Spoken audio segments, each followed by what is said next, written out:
নারী উদ্যোক্তার জন্য তো বটেই, সাধারণ মানুষদের জন্য অনেক সুযোগ সুবিধা এখানে আমরা পাবো। ৭০ বর্গ কিলোমিটার আয়তনের বগুড়া পৌরসভায় ২১টি ওয়ার্ডে ১০ লাখ মানুষের বসবাস।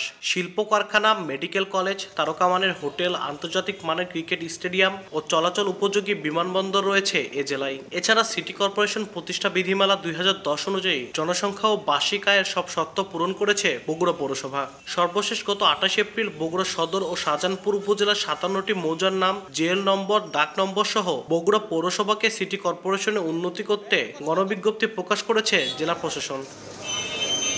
বগুড়া পৌরসভাকে প্রজ্ঞাপন জারি করে দ্রুত সিটি কর্পোরেশন করার দাবি এলাকাবাসীর। বগুড়া যখন সিটি কর্পোরেশন হয়ে যাবে, আমি তখন মনে করি যে আমাদের নারী উদ্যোক্তার জন্য তো বটেই, সাধারণ মানুষদের জন্য অনেক সুযোগ সুবিধা এখানে আমরা পাবো। বিভিন্ন ব্যবসায়িক প্রতিষ্ঠান চলে আসবে এখানে।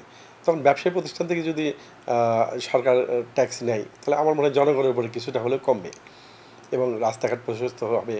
তখন আরও আমাদের ব্যবসার প্রসার ঘটবে। বিভিন্ন ছোট ছোট শহরগুলোও সিটি কর্পোরেশন রূপান্তরিত করলেও বগুড়াকে তারা করেনি। এটা অনেকটা প্রতিহিংসামূলকভাবেই আমরা ইতিমধ্যে শুনেছি, এটা গণশুনানিও হবে এবং আমরা জামাতের পক্ষ থেকেও আমাদের নিজস্ব কিছু প্রস্তাবনা আছে।